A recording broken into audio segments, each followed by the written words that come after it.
Ladies and gentlemen, the launch, prioritizing children's rights in climate action.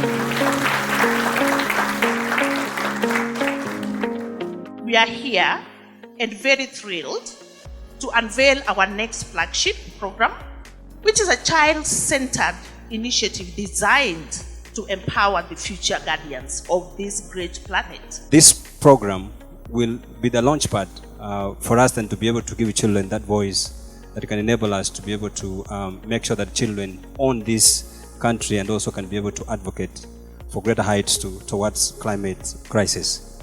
Our overall goal, where we wish to land with all this, is that we want to contribute to improved development outcomes for children in the face of climate change. The project will have three main outcomes.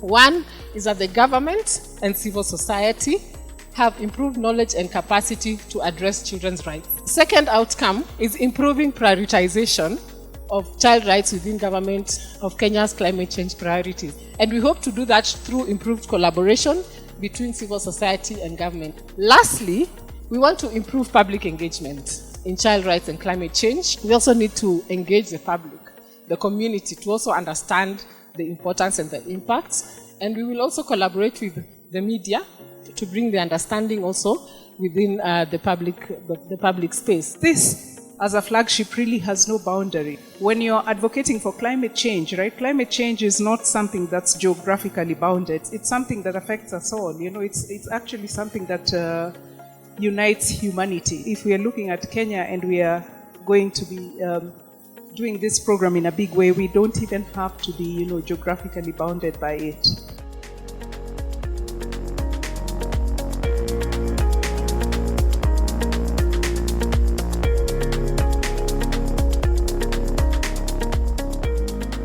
Climate change is so central in the lives of children. It influences all the things that impact children. So the livelihoods of their families, their health, the world they inherit, access to education, and so on and so forth. For the areas that we work in, what we have seen affecting us and basically affecting the children and the communities is those prolonged drought seasons. When it rains, the rains are really destructive, and that really affects the day-to-day operations of how children have to live in terms of their livelihoods. And you find people now their focus really changes from what they're really supposed to. And one of the biggest things we need to do is to advocate for children to have their voices raised and also to be part of the process that creates a solution for climate change. We are going to set the pace for voicing some of these challenges that climate change directly pose in the lives of children.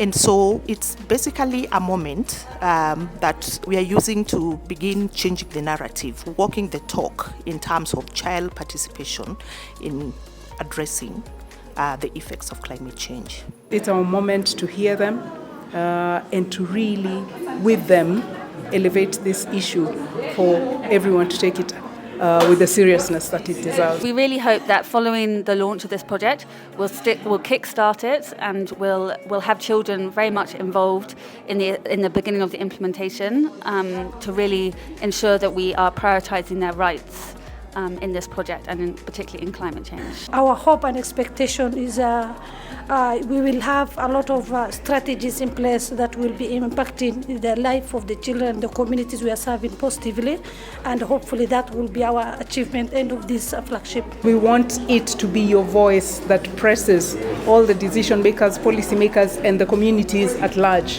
that let's take climate change seriously and let's do something about it urgently.